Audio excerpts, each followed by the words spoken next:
যে সব মামলা আমার নিতে হবে কথা নাই, যে আপনার টাকার জন্য শুধু টাকার পিছনে আমাদের তো কিছু দায়িত্ব কর্তব্য, সমাজের জন্য রাষ্ট্রের জন্য আমাদের দায়িত্ব কর্তব্য আছে।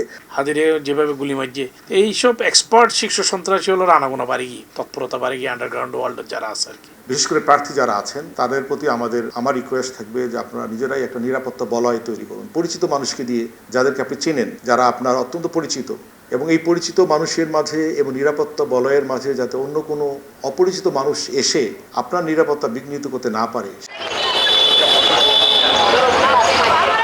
হঠাৎ করে হত্যা মামলা ও অস্ত্র মামলা সহ বিভিন্ন গুরুতর অপরাধে অভিযুক্ত চিহ্নিত সন্ত্রাসী সকল জামিনে মুক্তি পাইতে শুরু করছি। বিষয় লইরে সম্প্রতি বিভিন্ন গণমাধ্যমত ধারাবাহিক প্রতিবেদনও প্রকাশিত হইয়ে।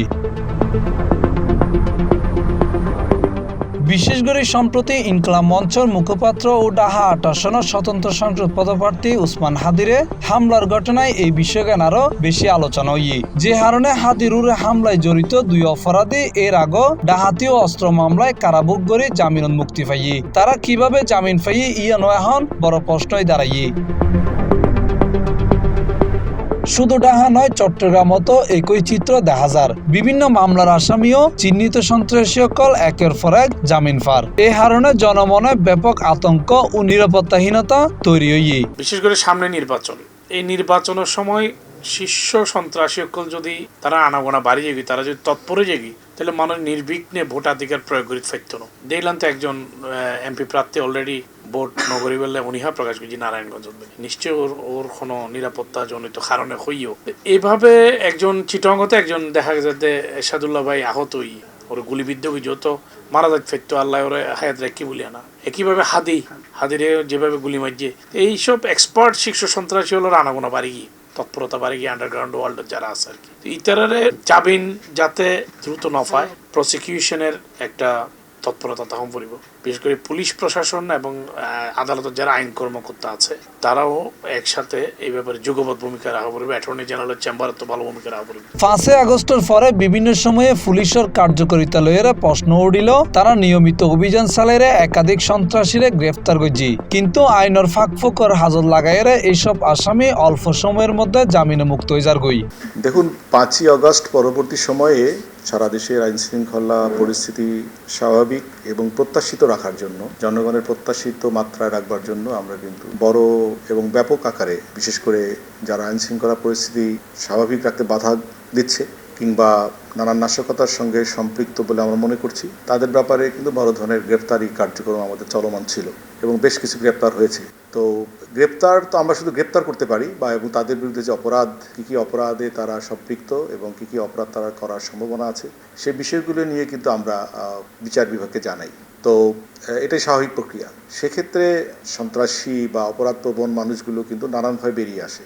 সেটা বেরিয়ে আসা তার অত অধিকার, এটা কোর্টের বিষয়, কোর্ট সেটা বিবেচনা করে। কিন্তু আমাদের জন্য এটা অনেক বড় চ্যালেঞ্জ, কারণ একজন অপরাধপ্রবণ ব্যক্তিকে বারবার গ্রেফতার করা অত্যন্ত কঠিন কাজ। এবং বিশেষ করে আপনি যে চট্টগ্রামের কথা ধরেন, চট্টগ্রামে এই শীর্ষ সন্ত্রাসী বা বড় বড় অপকর্মের সাথে সম্পৃক্ত যারা আছে তারা কিন্তু ঘটনা ঘটার পর বিভিন্ন জায়গায় লুকিয়ে থাকে, বারবার তাদেরকে ধরা যায় না। তো এই চ্যালেঞ্জটা আমাদের জন্য অনেক বড় চ্যালেঞ্জ। আমরা হয়তো জনগণকে হয়তো সেই বিষয়টা বোঝাতে পারছি না, বারবার গ্রেপ্তার করতে না পারার কারণে তারা আবার অপকর্মে জড়িয়ে পড়ছে। এই বিষয়ে আইনের ফাঁকফোকর কিভাবে হাজত লাগানোর তা জানিবেললে কয়েকজন আইনজীবীর লগে আরা হতা হইলাম। তারা হইয়ে দুর্বল চার্জশিট, মামলার তদন্তে গাফিলতি এবং জামিন সংক্রান্ত আইনি সুযোগের হারণে অভিযুক্ত সহজে মুক্তি পার। কোনো শীর্ষ সন্ত্রাসী যদি জামিনে যোগী প্রয়োজনে এই জামিনের চ্যালেঞ্জ করি অ্যাপিলেট ডিভিশনে যা পড়িব। এই তো আইন কর্মকর্তা হলের খাস বা প্রশাসনের প্রসিকিউশনের খাস। প্রসিকিউশন পুলিশ এখান টিম ওয়ার্ক যদি না থাকে তাহলে শীর্ষ সন্ত্রাসী ফাঁক ফোকর দিয়ে বাইরে যাবে। আর এজারের মধ্যে ফাঁক ফোকর, ফরওয়ার্ডিং এর মধ্যে ফাঁক ফোকর রাখি দে যাতে করে আদালতে অনেক সময় যাবেন দিফালা পরে। এই ব্যাপারে আর প্রশাসনের সতর্কতা, বিশেষ করে পুলিশ প্রশাসন, এফআইআর যাতে ডিফেক্টিভ নয়, এফআইআর কোনো ফাঁক ফোকর যেন না থাকে, এই ব্যাপারে প্রয়োজনে তারা পিপি সাহেবের ওপিনিয়ন লইতে পারে।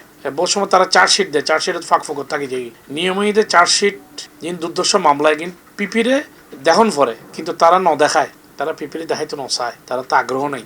পাবলিক প্রসিকিউটরের এইসব দুর্দর্শ মামলা যদি তদন্ত প্রতিবেদন দিবার সময় একটু দেখায় তাহলে উপযুক্ত ধারা প্রয়োগর কিনা এবং এটা কোনো ল্যাকিংস তাহের কিনা, এক্সপার্ট ওপিনিয়ন ঠিক মতো আসছে কিনা, সাক্ষী সাবত্রিক মতো ইয়ে কিনা, এগিন যদি তারা পাবলিক প্রসিকিউটর ওপিনিয়ন লয় তাহলে আরো ভালো হয়। আমরা যারা আইন পেশায় আছি, আমাদের কাছে তো আসলে সবাই আসে যারা গ্রেপ্তার হওয়ার পরে। এখন বিশেষ করে এই জায়গাতে অবশ্যই আমাদের একটু দায়িত্বশীলতার পরিচয় দেওয়া যায়, সেটা হচ্ছে বিশেষ করে রাষ্ট্রের জন্য এবং সমাজের জন্য। আমার কাছে ধরেন এখানে সব আইনজীবী তো আপনার কোনো আইনজীবী বাধ্য না যে আপনার একজন শিশু সন্ত্রাসীর মামলা নিতে।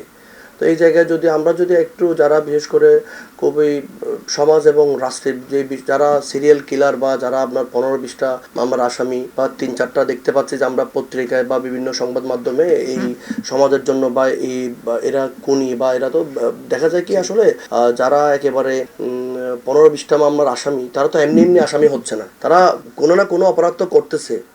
হয়তোবা যদি দেখা গেল কি 5টা হত্যা মামলার মধ্যে আপনারও 1-2টা তো হয়তোবা ও কি করছে, কোন করতেছে, এই বিষয়গুলো আসতেছে। যারা শিশু সন্ত্রাসী ওরা যখন জামিনটা পেয়ে যায় তখন একটা মেসেজ চলে যায় যে আমি হত্যা মার্ডার করছি কি, আমি তো জামিন নিয়ে ফেলছি। তো এখন পাশাপাশি ওকে ফলো করে আরো কিছু কি সন্ত্রাসী বা আপনার উদীয়মান সন্ত্রাসীগুলো কি ওরা ইন্সপায়ার হয় যে আমাদের বস তো জামিন পেয়ে গেল, কি হবে মানুষ মারলে বা এটা করলে। তো ওই জায়গাতে আসলে আমরা যারা আইনজীবীরা আছি আমরাও যদি একটু মোটামুটি একটু আন্তরিক হই, সমাজের জন্য দেশের জন্য দায়িত্বশীলতার পরিচয় দিই, যে সব মামলা আমার নিতে হবে কথা নাই যে আপনার টাকার জন্য শুধু টাকার পিছনে। আমাদের তো কিছু দায়িত্ব কর্তব্য সমাজের জন্য রাষ্ট্রের জন্য আমাদের কর্তব্য আছে। ইন্দিয়া আগামী 12 ফেব্রুয়ারি অনুষ্ঠিত হইতে যার ত্রয়োদশ জাতীয় সংসদ নির্বাচন গিরিয়ে এরই মধ্যে দেশের রাজনৈতিক অঙ্গন অস্থিতিশীল হয়ে পড়ছে।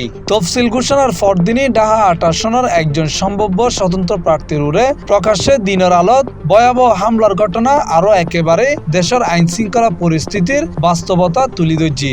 এ কারণে নির্বাচনী প্রচারণায় অপরিচিত কেউরে লগন রাহিবের বিষয়ে প্রার্থীসকলের সতর্ক হইবার আহ্বান জানিয়ে চট্টগ্রাম রেঞ্জ ডিআইজি।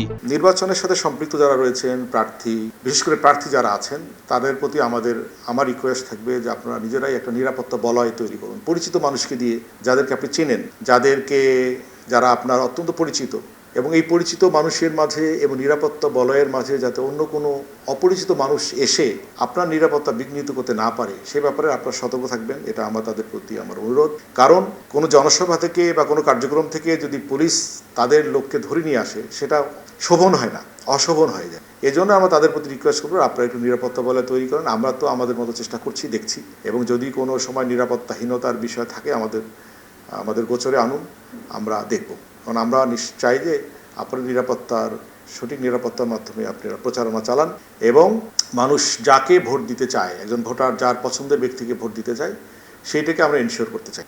আমাদের এখানে কে কোন দলের কে নমিনেশন পেলো কি পেলো না এগুলো নিয়ে আমাদের দেখবার কোনো সুযোগ নেই। আমরা ভোটাধিকার প্রয়োগের ব্যাপারটা পরিপূর্ণভাবে নিরাপত্তার সাথে নিশ্চিত করতে চাই। ইনশাআল্লাহ আমরা সফল হব।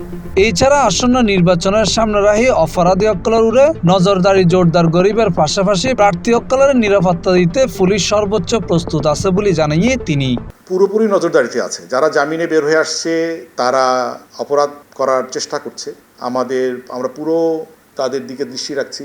আমাদের সামনে পড়ার তো কোনো সুযোগ নাই এবং আমাদের কর্মতৎপরতার কারণে তাদের অপরাধপ্রবণ মানসিকতা বা অপরাধপ্রবণতা কিছুটা ঠেকিয়ে রাখা সম্ভব হয়েছে। তো দেখছি আমরা তাদের প্রতি আমার নজরদারি রয়েছে। রাজনৈতিক পট পরিবর্তনের হারণে অপরাধ জগত নিয়ন্ত্রণত পরিবর্তন আইসি। এই হারণে শীর্ষ সন্ত্রাসীসকল তৎপরতা বন্ধে রাজনৈতিক সদিচ্ছাও জরুরি। এখনই যদি শীর্ষ সন্ত্রাসীসকল তৎপরতা শক্তভাবে দমন করা না যায় তইলে ভবিষ্যতে পরিস্থিতি আরো খারাপ হবে বলে মনে করেন বিশ্লেষকসকল।